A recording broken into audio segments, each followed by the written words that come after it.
Good afternoon and good evening. My name is Richard Clark. I'm a hypnotherapist and a future life progression therapist, and I've also been a holistic therapist for over 13 years. Now, as this series I'm talking about is Throwback Thursday, so I've talked about my favourite albums, I'm talking about my favourite TV series, which I'm going to talk about one today, one of my shows, and then I'm also going to talk about films in the future. And all these things I'm going to link to ideas of actual themes and so forth, and then why I like them. So this series is a British series which was actually shown at the time in the 80s, and this show was called Yesminister. Now there's Yesminister and then there's Yesprimeminister. So the original show was shown in 1980 and it finished in 1988, and it was actually on the BBC. So Yesminister is a British political satire sitcom, and so Yesminister was from 1980 to 84, and then the sequel was Yesprimeminister, which ran from 1986 to 88. All these episodes lasted half an hour, and they all ended with a variation of the title. The main was an answer to a question posed by the minister, and the later Prime Minister was called Jim Hacker, and they were also, some of them were adapted for BBC Radio. So it was set mainly in the private office of the British Cabinet Minister, in the fictional department of the Ministry of Affairs in Whitehall. And Jim Hacker was the ministerial career of him, and his struggles to formulate and enact policy or effective departmental changes are opposed by the British Civil Service. This is what they claim was happening behind the scenes. They had a permanent secretary, which was called Sir Humphrey Appleby, was by Nigel Hawthorne, and his principal secretary, Bernard Woolley, was played by Derek Foles. So there's always this kind of trio of people, and what it's talking about is the idea of politics. We also look at war, we look at all these things of conflict. These are all different things, and how then everything, what Jim Hacker believes should be the right thing to do for the people, and then it's obviously he learns exactly how politics really works. Just let the Foreign Office realise what damage this will do to the European idea. Well, I'm sure they do. That's why they support it. Well, surely the Foreign Office is pro-Europe, isn't it? Yes and no. If you'll forgive the expression. The Foreign Office is pro-Europe because it is really anti-Europe. The civil service was united in its desire to make sure that the common market didn't work. That's why we went into it. What are you talking about? Minister, Britain has had the same foreign policy objective for at least the last 500 years, to create a disunited Europe. In that cause, we have fought with the Dutch against the Spanish, with the Germans against the French, with the French and Italians against the Germans, and with the French against the Germans and Italians. Divide and rule, you see. Why should we change now, when it's worked so well? So, ancient history, surely. Yes, and current policy. We had to break the whole thing up, so we had to get inside. We tried to break it up from the outside, but that wouldn't work. Now that we're inside, we can make a complete pig's breakfast of the whole thing.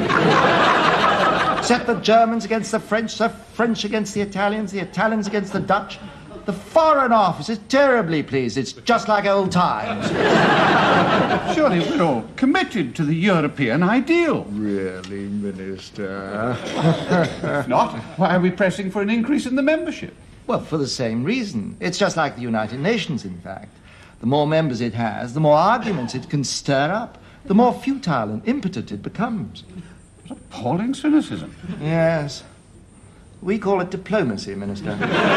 Very, very funny. In fact, some of the things, when you watch it, though it was written in the 80s, it pretty much now, I would say they were probably better ministers then than the UK Parliament we have now, who are basically a bunch of clowns, if I'll be honest with you.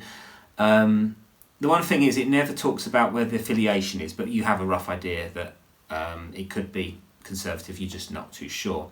So again, the parliamentary secretary, he's totally deferential towards the new minister. He's prepared to spend his status quo at all costs. He's very clever, very witty.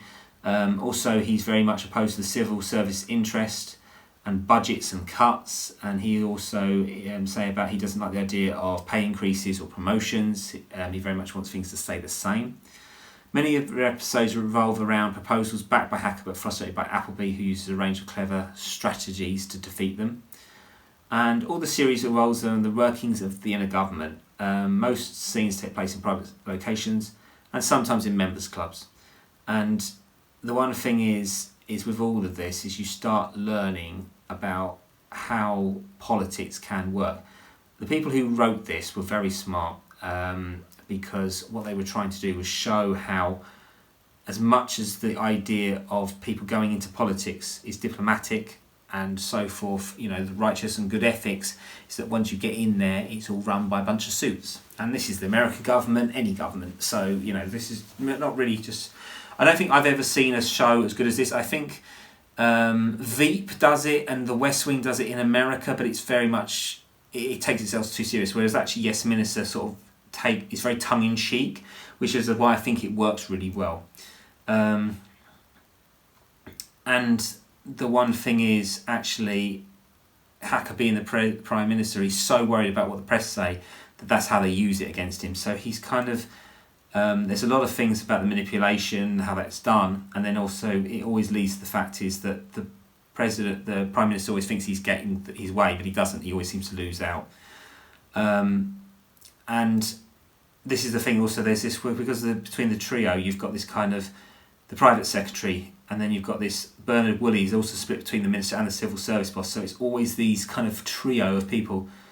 And one of the people who this influenced was Armando Iannucci, who then wrote In the Thick of It, which is a great series. A lot of people don't like it, but there's a lot of the thick of it stuff's really interesting, and that's a lot more harsher of the modern day politics, especially with spin, probably pretty much like describes Alistair Campbell and the Labour government of Tony Blair. But yeah, I would say with Yesminister, the one thing about it which is really interesting is just how to watch this from the 80s point of view and then actually see how that reverts to modern day politics, and then you start seeing just different things. And it's very light-hearted. It's not overly intelligent. I think what it is, it's just very quick-witted, and it's very much like a stage play. So you don't think of it as a TV series so much, but very much inspiring.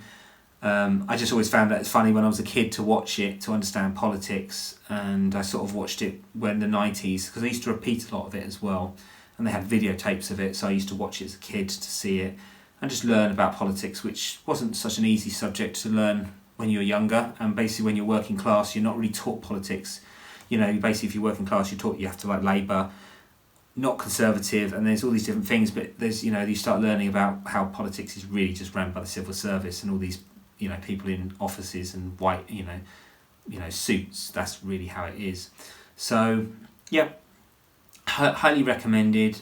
I definitely think it influenced Armando Iannucci's The Thick of It, and also because Armando Iannucci then created and directed Veep, which is then obviously from that system. So I think Yesminister, very influential to that.